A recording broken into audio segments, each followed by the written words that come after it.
ଯେ ସେରିବ୍ରୋଭାସ୍କୁଲାର ଡିଜିଜ୍ କ'ଣ?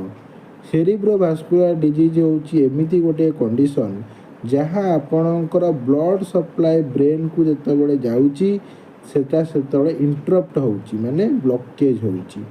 ସିଏ କ'ଣ କରିବ? ଯେତେବେଳେ ବ୍ଲକେଜ୍ ହେଉଛି ଆପଣଙ୍କ ପ୍ରଥମ ଜିନିଷ କରିବ ଟିସ୍ୟୁ ଡ୍ୟାମେଜ୍। ଫାଷ୍ଟ କାମ ହେଉଛି ଟିସ୍ୟୁକୁ ବା ସେଲ୍କୁ ଡ୍ୟାମେଜ୍ କରିବ ବା ଡେଥ୍ କରାଇବ।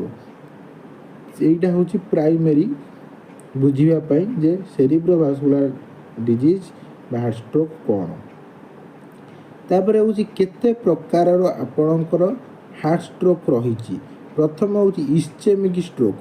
ଇସ୍କେମିକ୍ ଷ୍ଟ୍ରୋକ୍ ମାନେ ହେଉଛି କ'ଣ ନା blockage in a blood vessel supplying to the brain, ମାନେ ବ୍ରେନ୍ରେ ଯେଉଁ ସପ୍ଲାଏ କରାହେଉଛି, ବ୍ରେନ୍ରେ ଆମର ଯେଉଁ ସପ୍ଲାଏ ରକ୍ତ ପ୍ରବାହ ଯେଉଁ ନଳୀ